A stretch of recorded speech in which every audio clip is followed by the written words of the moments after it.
How to change or flip a blade in a box cutter. This is a Stanley 99e, but this will work for a lot of different box cutters. I like to use a flathead usually. Go ahead and remove this screw. Pull your pieces apart. If you're holding it like me, the top side like this is empty. You can just set it down. Lift out with the adjuster tab here, just lift it straight up. And here's your assembly. If half of your razor blade is unused, you can just flip the blade around, or you can get a new blade. You may have some stored in here, or you can buy a pack of new ones. I'll put links for everything down below. Just be careful. Sometimes these are stuck together because they have oil on them. Put your blades back in the storage. And you're going to want to seat the blade all the way against this little tab right here.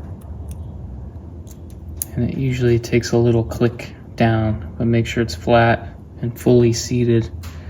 Make sure the little T piece is in the furthest notch back right here.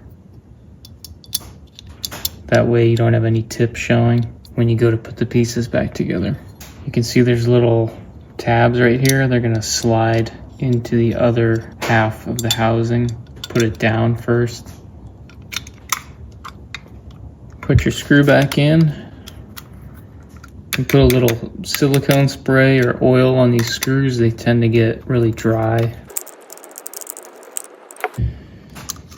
And you're good to go. If you want, you can also lube up the track in there with some silicone spray, and that will make it easier to draw and retract the blade. If you like a little stiffness, then leave it unoiled, but you're good to go. So with your old blades, I like to get some duct tape and tape the blade before I dispose of it. If you go through these frequently, you can get a manila envelope and duct tape around the edges of the envelope, down the sides and on the bottom, and then you can put your taped razor blades in that envelope. Thanks for watching. Check out the links down below and subscribe to the channel. It would mean a lot to me. Thanks. See ya.